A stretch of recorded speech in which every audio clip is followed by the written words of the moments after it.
Bloomberg smacked Bernie, Warren scalped Bloomberg, and Joe Biden wrecked himself.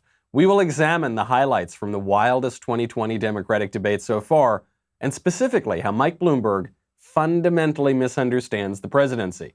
Then, AOC wants billionaires to disappear, and the moralists of modernity at Slate Magazine can't quite explain why it's wrong to sleep with your brother. All that and more. I'm Michael Knowles, and this is The Michael Knowles Show.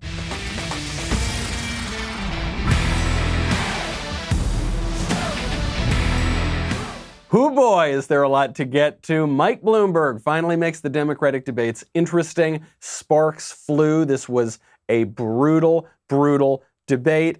We saw firsthand, because of this debate, pretty much everything that's wrong with modernity. I mean, it was the most broad overview of everything that's gone wrong with the Democrats, with liberalism, with leftism, with modernity. We'll get to all that in a second. First, got to thank our friends over at Fairway Meat Market. Oh, how I love Fairway Meat Market. Fairway is a family-owned grocery chain that has been in business since 1938. Fairway's premium beef and all-natural pork is raised by family farmers and hand-cut by a highly experienced team of Fairway butchers. From ribs to ribeyes, pork chops to beef tenderloin, all at fairwaymeatmarket.com. I love Fairway. I discovered them. I was coming back from a long trip, and they had sent me all of this meat, and that meat is so good. I love it. These guys are the real deal, and you're going to love them too. How would you like to get a deal on Fairway's Heartland package? This one I would highly recommend personally. That includes 8 8-ounce all-natural boneless pork chops, 6 8-ounce USDA choice ribeye steaks, 1 mouth-watering side dish, which could be loaded baked potato, gourmet cheesy corn, or brisket baked beans. This week, my listeners can get the Heartland package valued at $230 for just $99.99. Go do it. Do not miss out on this. Plus, you get free shipping when you enter Knowles, KNWLES at checkout. That's more than 50% off the best meat in America, plus free shipping. That's fairwaymeatmarket.com, promo code Knowles, KNWLES, and I would personally recommend look for the Heartland package. All right. What a crazy debate. Everybody came out of this debate looking terrible. The radicals, the liberals, the billionaires, everybody looked terrible, but especially Mike Bloomberg. And this was to be expected. This started right out the door of the debate. Mike Bloomberg shows up.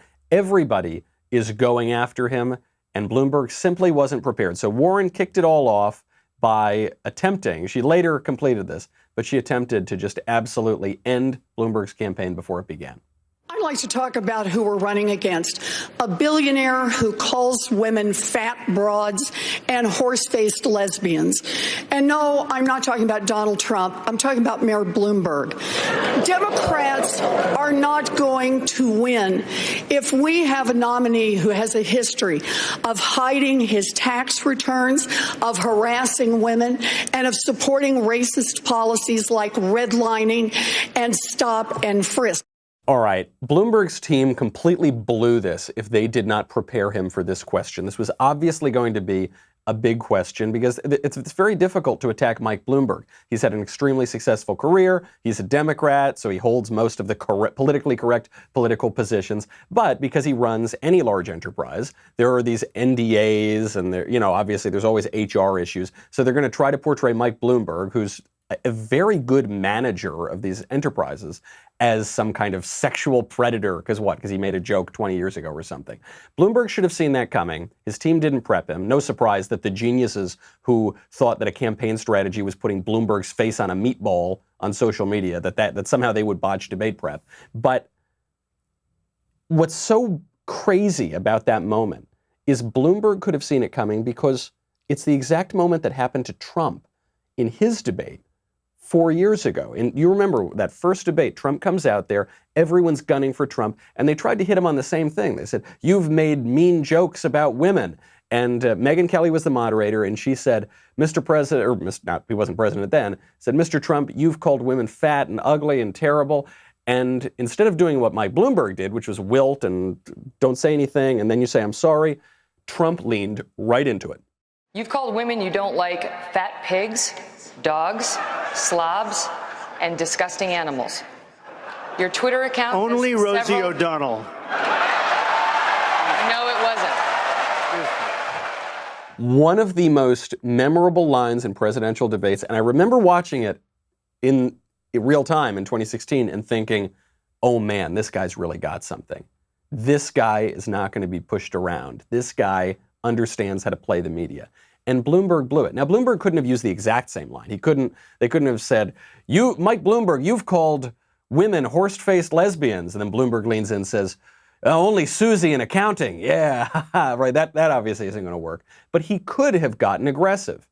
Okay, if this is going to be the line of attack on brash New York billionaires, which is that they make off-color jokes, he could have leaned into it and gone on the attack and been even more brash and said, you know, Elizabeth, you're one of the most notorious liars in the country. You lied about your DNA for decades and took jobs away from Native Americans. You lied about where your kids go to school. You lied about being fired for being pregnant. So excuse me if I don't take you seriously. I shouldn't be surprised that you would lie about me too. If he just leaned in and made it an attack, I think people would have stood up and loved him for it. You know, nobody wants this awful, lying, dishonest woman to hector some guy who's had a very successful career in business. That doesn't look good to most Americans. But if she's going to be able to push him around, then she's going to win the exchange, which is exactly what happened. On the issues, not the style necessarily, but the issues, Bloomberg was actually pretty good. I mean, this was by far the best he did all night. He got some pretty good zingers in at Bernie Sanders. Bernie was really going after him for being a billionaire. Now, you remember, Bernie Sanders used to go after the millionaires and billionaires, but then Bernie made over $1 million, so all of a sudden the millionaires were okay, and it was only the billionaires. I mean, Bernie Sanders, a total fraud, and Mike Bloomberg called him out for it. He had one of the great lines of the night. He said, what a great country we live in, that the most famous socialist in the country is a millionaire with 3 houses. Bloomberg, would you like, the question was about socialism. What a wonderful country we have. The best-known socialist in the country happens to be a millionaire with 3 houses. What I miss here? Well, you'll miss that I work in Washington, House 1. That's the first problem. Live in Burlington, House 2. That's good. And like thousands of other Vermonters, I do have a summer camp. Forgive me for that. Where is your home? Which tax haven do you have your home? New York City, thank you very much. Yeah, and I pay all my taxes. Oh my gosh, absolutely a devastating response, because Bernie is an obvious fraud, okay? He is a multimillionaire, right? He's got all these houses, and yet he claims to be a man of the people and a socialist. This is a guy who's hasn't done any productive work in his entire life. He was a vagrant who got kicked off of a commune. Then he realized that his best chance at success was working in government. And then he did that for the rest of his life. And then he whined and complained. He didn't even accomplish anything there in government itself.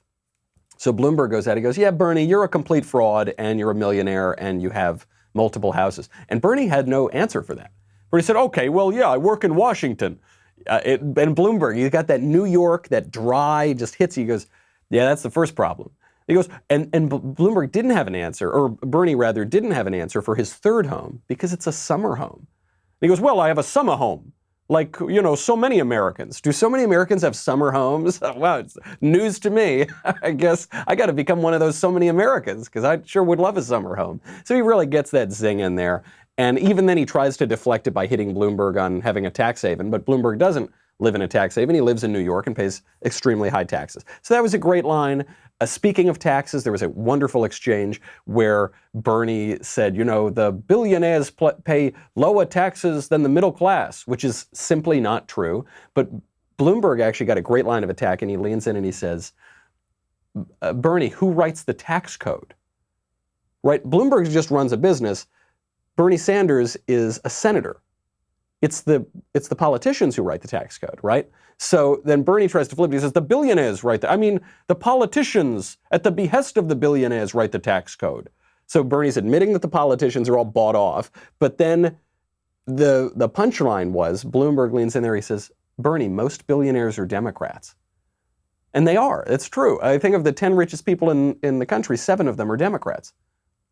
There are 2 billionaires in the Democratic presidential primary right now, Mike Bloomberg and Tom Steyer. All the most famous billionaires we can think of, Warren Buffett, Bill Gates, Zuckerberg, right? They all are leaning left. Mike Bloomberg. They all lean left. They're virtually all Democrats. So these were all great, really good hits. Then Bloomberg moves on from those good singers and shows the radicalism of the Democratic Party, because he says, look, guys, we're not going to destroy capitalism. We're not going to all of a sudden become communist. Communism doesn't work. And do you know what happened? When Bloomberg said communism doesn't work, he got booed by the audience and by the other candidates. I can't think of a ways that would make it easier for Donald Trump to get reelected than listening to this conversation. It's ridiculous. We're not going to throw out capitalism. We tried that. Other countries tried that. It was called communism, and it just didn't work. Oh, hold on a sec. You're going to go after communism now? Hold on.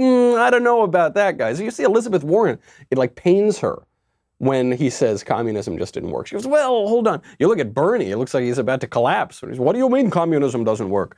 So it's a wild moment, because 5 years ago, even 6 years ago, if you had told me that a Democratic debate would mention communism and an attack on communism would get booed, I'd say, no, that's crazy. That's too radical even for them. I mean, consider the fact, just in the Bloomberg questioning, the Democrats went wild for an attack over a sex joke, but they booed an attack on communism. Liz Warren goes after Bloomberg because he made a joke about women once, and wild applause. And then Bloomberg said, hey guys, I think communism's bad, and boos from the audience and from the other candidates. But Bloomberg was not deterred. He tripled down on economic freedom. They were good issue points, but then he totally blew it in the end. We'll get to that in a second. First, got to thank our friends over at Tecovas. Tecovas cowboy boots. They are handmade. They have high-quality full-grain leathers by world-class boot makers, and they just look great. They look really, really cool. Even a city slicker like me can wear Tecovas, and I know you can too. They're just a really beautiful product. And my favorite part of it is they are built to be comfortable right out of the box, all right? I'm not exactly wrangling cattle over here in the middle of Los Angeles. Sometimes it kind of feels that way when you're sitting in LA traffic. You don't need to break them in. They're just comfortable immediately. You can wear them to the office, you can wear them at home, you can wear them on the town. They've got tons of timeless styles. They're designed to be fashionable 50 years from now, just as fashionable as they are today. And because Tecovas cuts out the middleman, they sell direct to you with a great price. Do what I did. Get yourself a pair of Tecovas cowboy boots today at tecovas.com/Knowles, Knowles. That is TECOVAS.com/Knowles, Knowles, tecovas.com/Knowles. So Bloomberg triples down on this, right? He is not going to get rid of economic freedom. He's not going to get rid of capitalism. He's asked at one point by a moderator, this is pretty amazing, do you think that you should have made all that money that you made? Because I love when people feel they're entitled to everybody else's stuff, and that's somehow virtuous, that the vice of envy is now somehow a virtue on the left. But that's the question that's asked. Do you think you should have made all that money? And Bloomberg says, you're damn right I should have. Mayor Bloomberg, should you exist? I can't speak for all billionaires. All I know is I've been very lucky, made a lot of money, and I'm giving it all away to make this country better. And a good chunk of it goes to the Democratic Party as well. Is it too much? Have you earned too much money? Has it been an obscene amount of money? Should you have earned that much money? Yes. I worked very hard for it, and I'm giving it away. Great answer. I love too, Bloomberg has to catch it. He's like, by the way, I am using a lot of my money to bribe the Democratic Party. Don't forget, it's not just that I'm making it and stimulating the economy and donating to charity. I'm also bribing your party. So, that's okay. That's the only reason I'm in the debate right now, is because I made a $300,000 donation to the Democrats right before I got in the race. So just want to let you know I'm using my money wisely.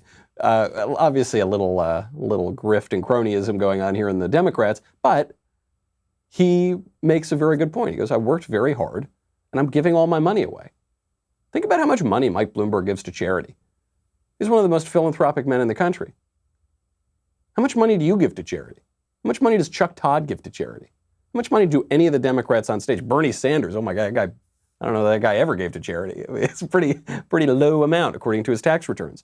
So I like that he tripled down on that. I thought Bloomberg made some good issue points. His style was not terribly effective. I got a kick out of it as a New Yorker, but wasn't very effective. Overall, the debate was a loser for Bloomberg. It was a big loser.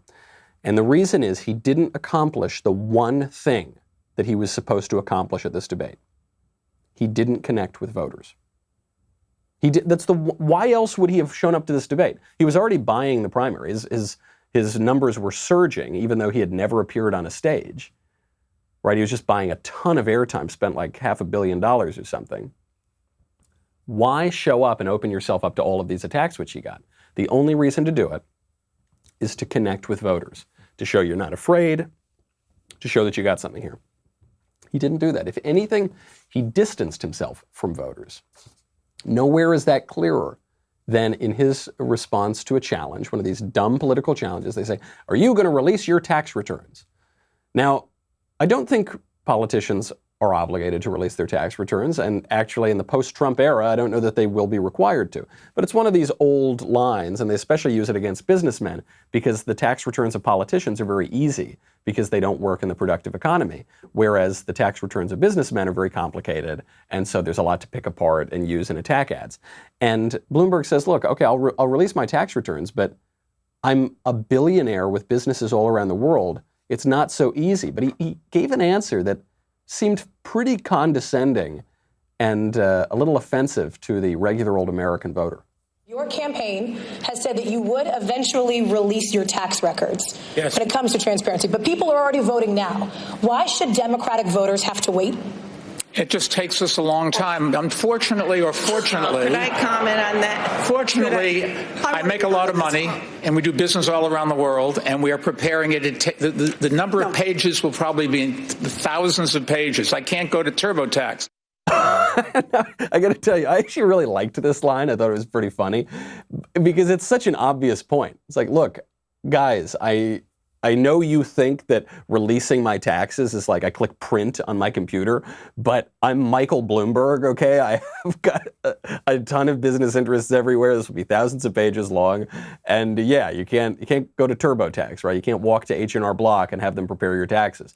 A very funny line, but it seems a little sneering too, right? So it's funny like for a stand-up, and it's funny if you have a connection to voters. It's fun. I think Trump could have gotten away with that line because Trump has this connection to voters. You have the real sense that Trump really likes his voters. He really likes his supporters. He really likes his countrymen, right? You don't get that sense with Bloomberg. And so with Bloomberg, it just emphasizes, it underlines the major weakness of his campaign, which is that he seems like this elitist who doesn't like people, who doesn't care about people, who doesn't want to be listening to their concerns.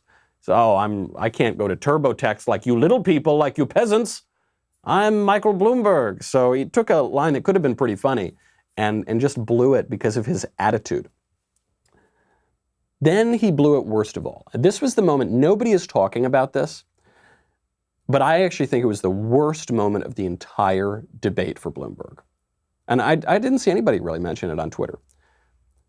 In his closing statement, Mike Bloomberg finally makes the case for why you should elect him. And he revealed that he fundamentally misunderstands the American presidency. He said his big case for why you should elect him is that the presidency is a management job and he's a good manager. This is a management job, and Donald Trump's not a manager. This is a job where you have to build teams. He doesn't have a team, so he goes and makes decisions without knowing what's going on and the implications of what he does. We cannot run the railroad this way. This is so wrong. This is so incorrect. The presidency is not a management job, primarily. Obviously, there's a little bit of managing going on. I guess there's a little bit of managing that goes on in most jobs. But the presidency is not primarily a management job. And it just reveals why nobody really supports what Bloomberg thinks. Not the left, not the right, probably not even the center. Mike Bloomberg is a neoliberal technocrat. That would be the precise term for him. He looks at all the political problems of the world and he doesn't think of them in terms of great ideas or philosophy or the theological basis of those ideas, or what moves and stirs the human soul. He thinks about them from the perspective of getting a little more efficiency out of the market, of just putting a few experts in there, and if they're smart enough, if they got more gray matter, like Bloomberg said the other day, then they'll be able to get a little more money out of the economy, and then everybody will go along because we've got this perfect technical vision of the world. And that's not how the world works. But that's how Mike Bloomberg's always thought of politics. When Mike Bloomberg ran for mayor of New York, he said, we can't have more than 2 terms for mayor. Then he becomes mayor, he says, all right, we're going to add a 3rd term. Why? Because I'm the expert. I'm Mike Bloomberg. I'm going to do whatever I want. Rules don't apply to me. Then he gets the 3rd term and he takes away the 3rd term for everybody else. He finally gets booted out of power in New York. And do you know what the next job was that he wanted? It wasn't president right away. He considered becoming mayor of London. There was a real push for Mike Bloomberg, the former mayor of New York, to become the mayor of London. That's so weird, right? He's not English. He didn't live in England. Why would he become? Because to Mike Bloomberg, running these cities, it's all the same. It's all cookie cutter. You just have to get the right technical systems in place and, build teams and have good retreats and then implement these good PowerPoint strategies and models, and then the city will run the right way. And it has nothing to do with the ideas that lead politics. It has nothing to do with actually accomplishing something in politics beyond efficiency. It has nothing to do with the people. Right? To Mike Bloomberg, yeah, okay, New Yorkers, Englishmen, Londoners, whoever, you can substitute any people, it doesn't matter. But of course, people are the most important thing in politics. Politics is how we people all get along in society. And Bloomberg just fundamentally doesn't get it. Our framers did not think that the presidency was a management job. Our founders and framers thought that the presidency was the spirited part of the government. This is where some people on the right get it wrong too. Some people on the right say, the president, he's just a regular bureaucrat, just like anybody else. No, he isn't. The presidency rather, as the framers intended, is not just some random bean counter. He's not just some random bureaucrat. He's the spirit, the embodiment of the spirit of the government. When the framers set up our government, it's in 3 parts, right? The judiciary, the legislature, and the executive. Those 3 parts are designed to correspond to the 3 parts of the human soul. They're designed to correspond in the judiciary, that corresponds to the logical part of the soul. The legislature responds to the emotional part of the soul.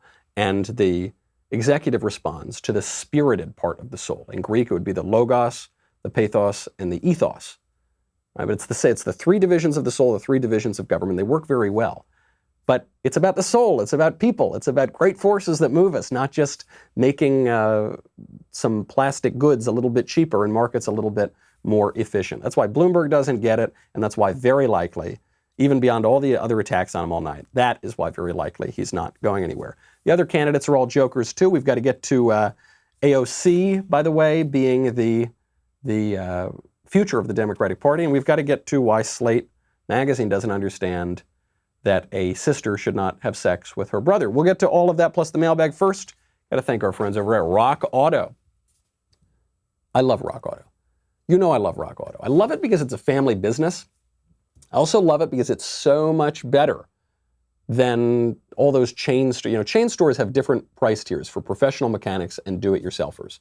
RockAuto.com doesn't even require membership or an account login. Now, I love that because when my car breaks down, I go to the chain store, I go to the physical shop, right?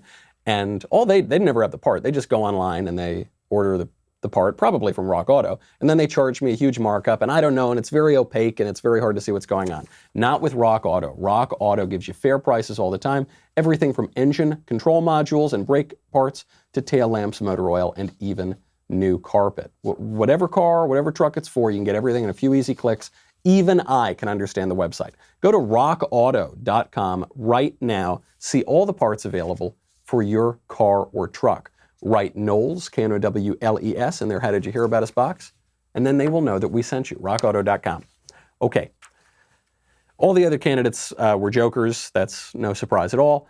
The winner was Bernie. Bernie won. Warren did pretty well too, but that's only because the moderators refused to go after her weaknesses. Moderators have gone after every other candidate. They haven't gone after Warren. They've gone after Buttigieg on race. They've gone after Sanders on his alleged statement that women can't be president. They went after Bloomberg, obviously, on everything. They went after Amy for forgetting the name of a foreign leader, but they don't go after Warren. Why? Warren is the weakest of the candidates. She lied about being a Native American for her whole career. Probably took a job away from an actual Native American. She's lily white. Then lied about her kid's school. Then lied about getting fired for being pregnant. Then just lies. But they won't go after her. And I think the reason they won't go after her for the Indian thing is because it looks like a Trump attack.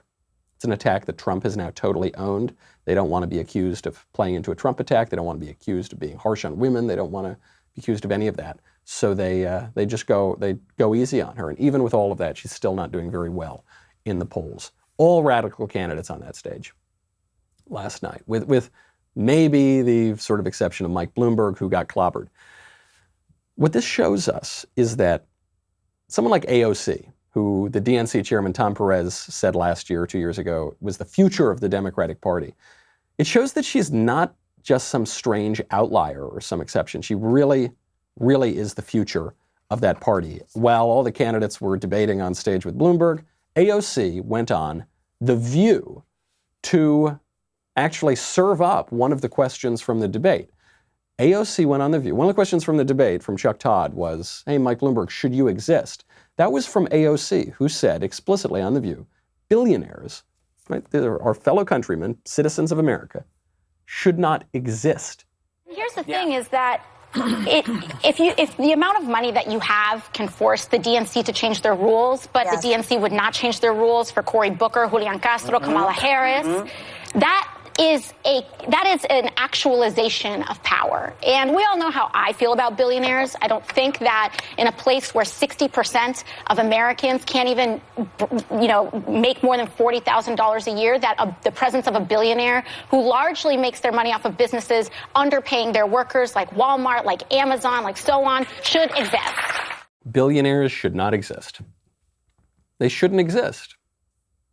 Now, when you couple that with what we're hearing from the rest of the Democrats, the activists in the field, guys like one of Bernie Sanders' current campaign workers who said that after the revolution, they're going to line up all the bourgeois and send them to the gulag. They're going to line them up on the wall and kill them. That's like actually what a campaign worker for Bernie said.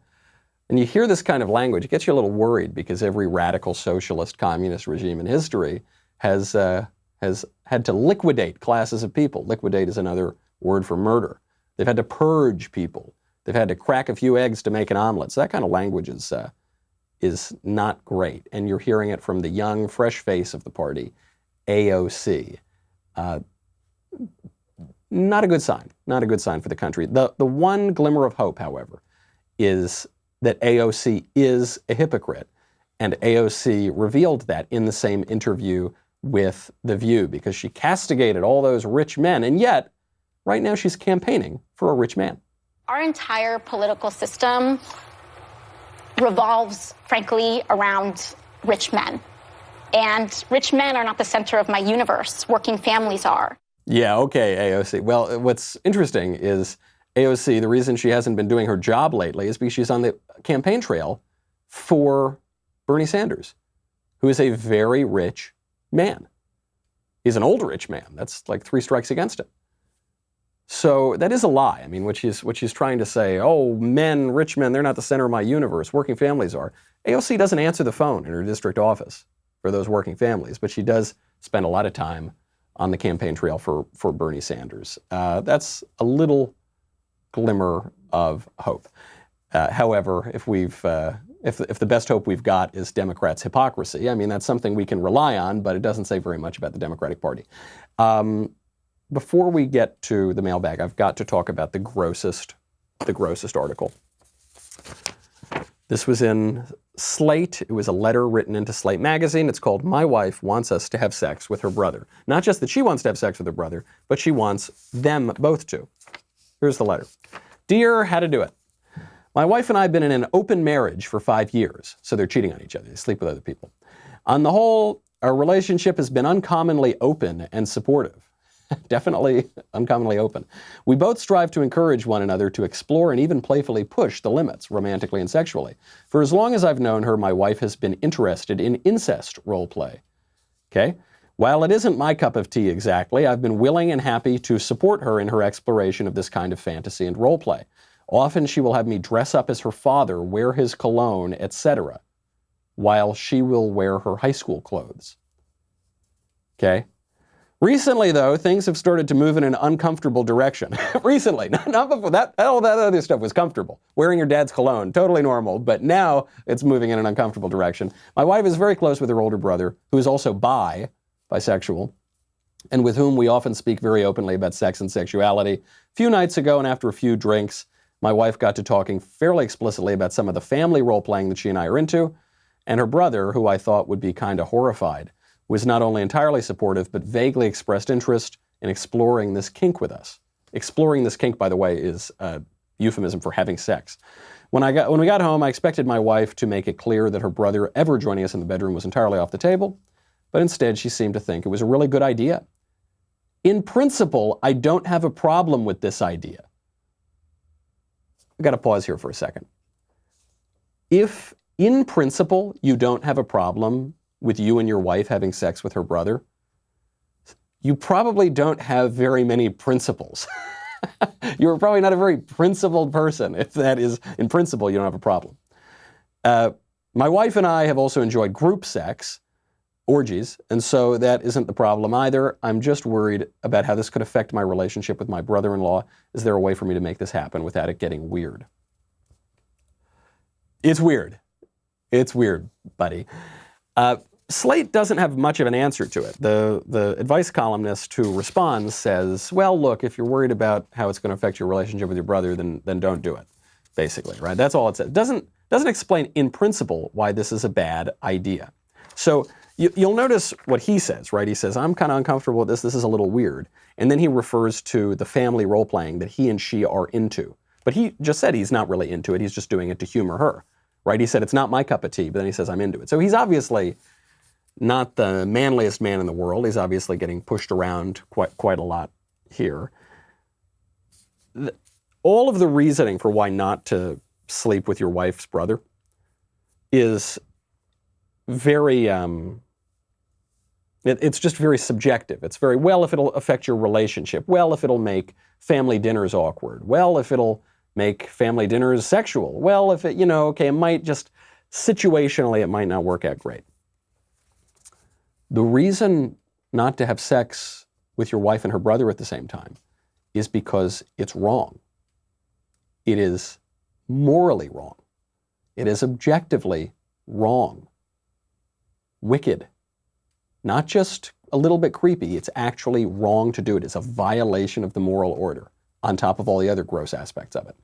But we're not allowed to say that anymore, because we're not allowed to say in this modern sexually liberated culture of anything goes, and if it feels good, do it. We're not allowed to say that certain sexual acts are intrinsically disordered. This gets to the big debate that's been going on the right for months now. It started with the porn thing. Should we regulate porn? And you had the kind of libertarian-leaning people on the right say, no way, if it doesn't hurt anybody, it doesn't matter. If it feels good, do it. And then you had the conservatives say, no, this is pretty bad. It's an epidemic. It's causing huge rises in ED. It's causing men to become perverted. It's a big problem in the country, and we don't want perverts running our country. There is no violation of the moral order that doesn't affect anybody, right? There is no victimless crime, as they say. All crimes have victims. Even if you're the victim and the effects on other people are difficult to measure, but they can be measured. Like, for instance, if I become a drug addict and kill myself, God forbid, you could say that's a victimless crime in that it's only affecting me. But of course it affects many more people than you. It affects your family, it affects your friends, it affects your community.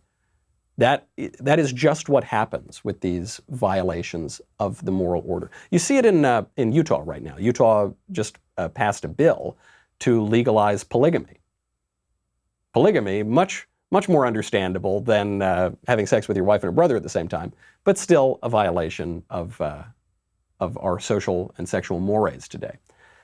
If it feels good, do it culture, why is polygamy wrong? By the logic of Obergefell, the decision that redefined marriage to include monogamous same-sex unions, by the logic of that Supreme Court decision, which discovered somewhere in the Constitution a right to intimacy, not sure where that was, it's between the articles, I think.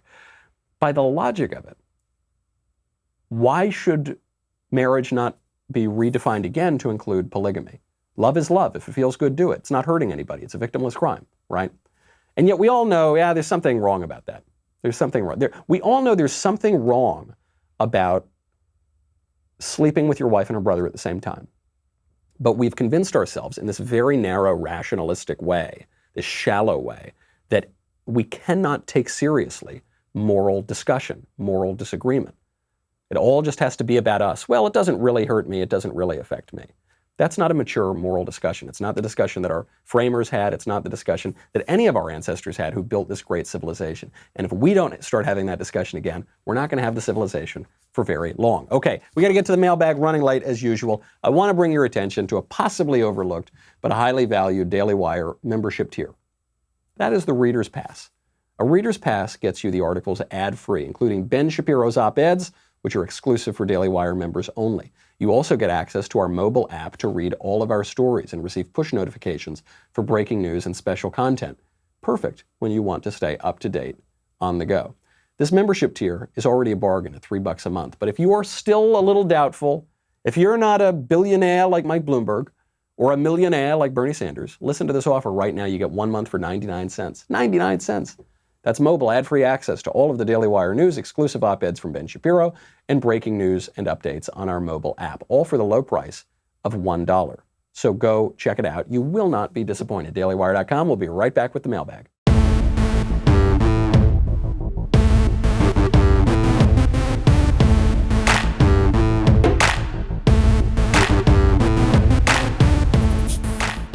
Right back with the mailbag. Dear Master of Covfefe, and resident papist of the Daily Wire, I am a conservative and a Christian, and I believe in the differences of the sexes and that God made us to be different and to suit different roles. I don't accept the nonsense put forward by the left that gender is separate from sex. However, I experience gender dysphoria. I know that this is a psychological problem and that I need to solve it, but any therapist I approach will only give me affirmation therapy, and I'm ashamed to approach my family, friends, or religious leaders. And so I come to you, a social and political commentator who I only know on the internet. What would you advise I do? Sincerely, and may God bless you and yours. Okay. I'm very sorry to hear that you're going through that. It's a very tough affliction, particularly because we don't know exactly how to treat it. First of all, I would correct you a little bit here when you say, you've got to solve it. It'd be nice if you could solve it. It'd be nice if you could get rid of it, but that's not the way that afflictions always work. Sometimes we just kind of bear suffering, and suffering sanctifies us spiritually, but it also shapes our character. It also deepens our understanding of the world. Everybody suffers, so you are not alone in suffering, though you do have this particular affliction. You also have this problem, which is we live in a really dumb society right now where any psychologist you go to is not going to give you good psychological advice. So here is my advice. First of all, a little bit of encouragement. I don't know how old you are, but when this gender dysphoria occurs, especially in young people, statistically, for the majority of people, it will go away over time. 80 to 90% of teenagers who experience gender dysphoria, it just kind of goes away. So that bit of advice could just be try to bear it out and hope that it goes away, because statistically it very possibly will. The next thing you should do, you say you're afraid to talk to your family about it. I don't know your family situation. That might be totally justified. You don't want to talk to therapists because a lot of them are quacks. Totally true. You're afraid of talking to your religious leaders. I don't know who your religious leaders are. What I would recommend is you talk to my religious leaders. And that's because the Catholic Church has a nuanced view of this. They've been dealing with, the Catholic Church, as with most things, has been thinking about it for 2,000 years. So there is a kind of nuanced view, and I think you would probably get pretty good, balanced advice, even on what sort of psychologists to go seek out. So I would recommend you talk to a Catholic priest about it. Even if you are not Catholic yourself, I just think you're more likely, and with various other Protestant denominations, it might be more hit or miss just because there's so many different doctrines that are out there. You know, I don't want to send you to the wrong people, even if there could be some good ones out there as well. I would do that, and then I would do your best. On the Catholic point, I would recommend finding a Catholic psychologist, or at least, I say Catholic psychologist because Catholic psychologists will accept the natural law, so they won't push some wacky gender Gnostic ideology on you. But if you find any psychologist who recognizes the natural law, then I think you'll be in a good place. In the meantime, what you should do is not lose heart, be encouraged. Everybody is suffering. You've got this particular affliction. There are people out there who you can speak to about this. There are people who are living with gender dysphoria, who regret going through sex affirmation surgery. So I interviewed one of them, now I forget his name, Peter something, when I was guest hosting Ben's radio show. I know Walt Heyer talks about this a lot. He's another person who has gone back and he regretted his surgery. Those kind of voices are out there as well. And I would recommend, just given my own knowledge of these religious leaders, I would recommend talking to a priest about it and just seeing, even if they don't give you religious advice that you like, if they can lead you to psychological advice, because there are resources out there. And best of luck. I will pray for you, my friend. From Grant. Hi, Michael. I find a choir member in the church extremely attractive, and she seems exceptionally sweet and genuine. I want to ask her out, but have no idea how to approach that. Any tips on asking her out? What could my opening line be? I've never talked to her before, but she has noticed me a couple times. I'm extremely nervous and don't want to botch this. Thank you for any advice. Yes, I do have advice.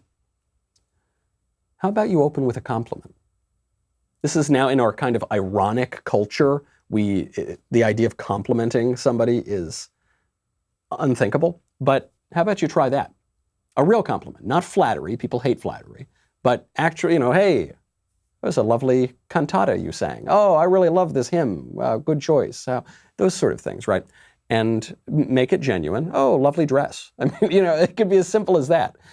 And probably because men don't understand how to talk to women very much anymore, she will like that, especially if she's been noticing you. She's probably looking for an opportunity to talk to you as well. And then you can start a conversation. And if you open with a compliment, it allows you to take the conversation somewhere that has some mutual interest. So if you say, oh, I really loved how you sang How Great Thou Art, that hymn that you were singing. Oh, thank you so much. Yeah, I love How Great Thou Art. Yeah, it's really good. And then you can start talking about hymns, and then you'll have some common interest there, I assume, if you're both in the church choir. And then you can bring it to the place where I'm sure you want to bring it to, which is, oh, wow, we certainly should discuss this further. Do you want to get a drink after choir practice? Or you want to go to dinner after? You want to grab a coffee or something? That's where I would begin.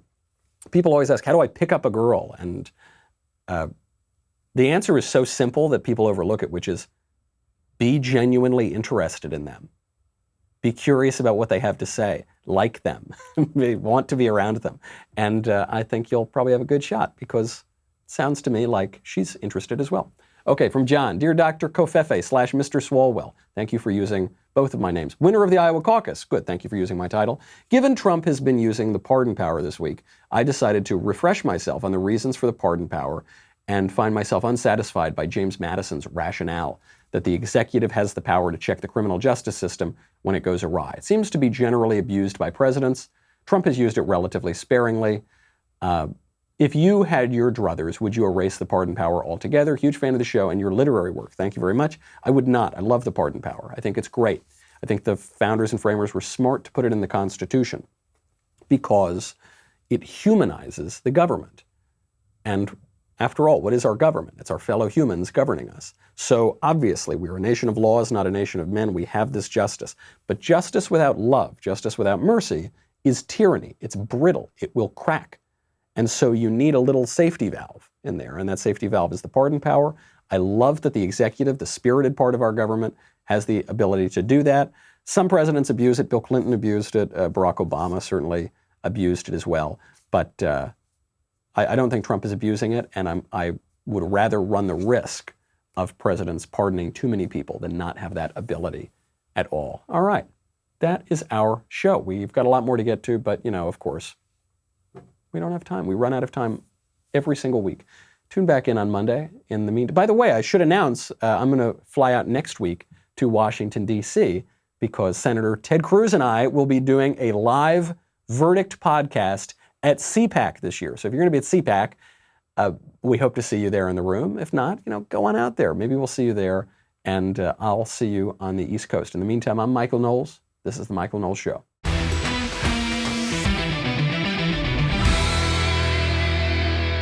The Michael Knowles Show is produced by Ben Davies and directed by Mike Joyner. Executive producer, Jeremy Boring. Supervising producers, Mathis Glover and Robert Sterling. Technical producer, Austin Stevens. Assistant director, Pavel Wadowski. Editor and associate producer, Danny D'Amico. Audio mixer, Robin Fenderson. Hair and makeup, Nika Geneva. Production assistant, Ryan Love. The Michael Knowles Show is a Daily Wire production. Copyright Daily Wire 2020. Hey everybody, it's Andrew Klavan, host of The Andrew Klavan Show. Some people are depressed because the American Republic is collapsing, the end of days is approaching, and the moon has turned to blood. But on The Andrew Klavan Show, that's where the fun just gets started. So come on over to The Andrew Klavan Show and laugh your way through the apocalypse with me, Andrew Klavan.